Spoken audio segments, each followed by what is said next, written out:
Salut. Alors voilà, super brouillard comme vous pouvez voir. Il a fait extrêmement froid cette nuit. Extrêmement froid parce que un très fort taux d'humidité. Là je sais pas comment vous allez percevoir à l'écran, mais là, moi je vois pas à 25 mètres. Voilà. Donc c'était la fin de la pleine lune, quoi, voilà. Elle commence à décroître. Et donc là, donc c'est là que je voulais en venir. La lune qui est le contraire du soleil. Je sais pas quel terme employer, l'antithèse du soleil. Voilà, faut savoir que le soleil nous balance des neutrinos positifs. Bon, il balance pas que ça, mais il balance des neutrinos positifs chargés d'informations toute la journée. On est transpercé par plus de 600 millions de neutrinos à chaque seconde. Hein. Qu'on soit à l'ombre d'un arbre, en plein soleil, derrière un mur, hein, ou sous de la crème, c'est la même chose.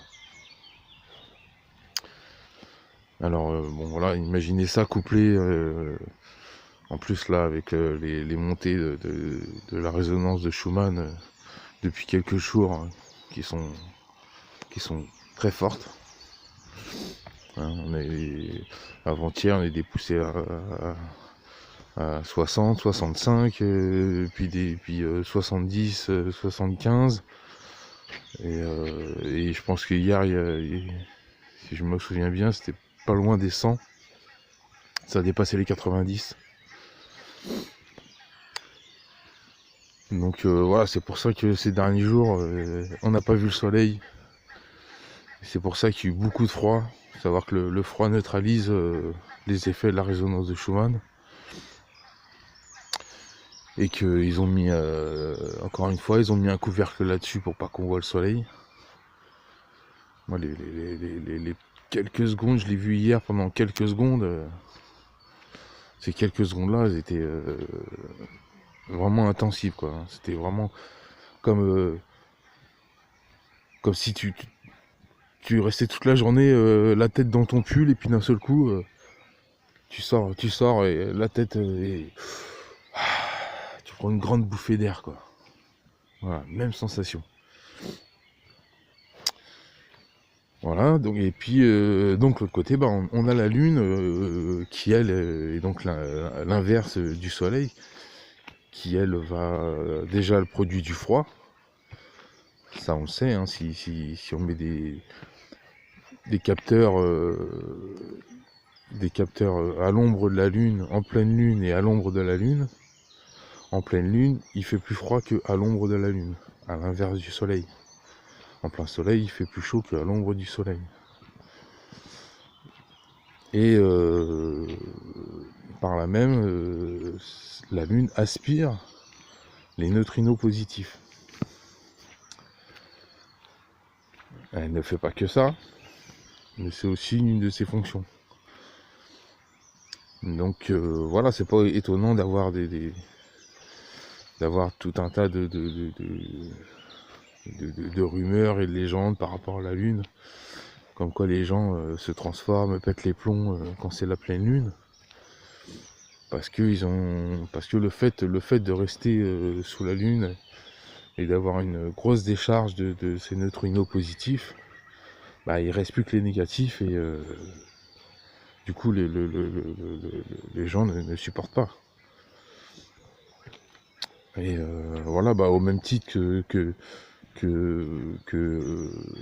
pour le soleil en ce moment, si on prenait certaines personnes qui sont pas vraiment conscientes de tout ça, qui sont pas prêts à le recevoir et à l'accepter, si des gens se prenaient 100 Hz de résonance de Schumann plus un plein soleil comme il est actif en ce moment là, il pètera un câble aussi.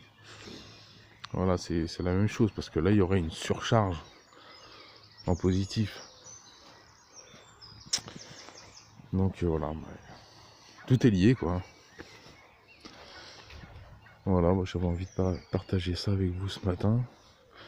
Et je suis déçu quoi, parce que on voit rien. On voit rien, donc là je fais des allers-retours dans le camping municipal, le camping. Voilà, et aujourd'hui c'est la fête de l'omelette dans la région. C'est tous les 1er mai. Donc là c'est pas très loin, là j'ai même pas, j'ai 3 bornes à faire. Donc il y aura une belle omelette avec un ail très jeune. Donc il le cueille très jeune. Et il le poêle avec l'omelette directement comme ça. Voilà. Un petit verre de vin rouge là-dessus, un bout de pain, et terminé. Donc moi ça va être une découverte, ça va être sympa. Peut-être que je ferai peut-être je ferai un bout de vidéo, je sais pas, pour vous partager ça. Voilà les petits loups. Allez, bisous. À plus tard.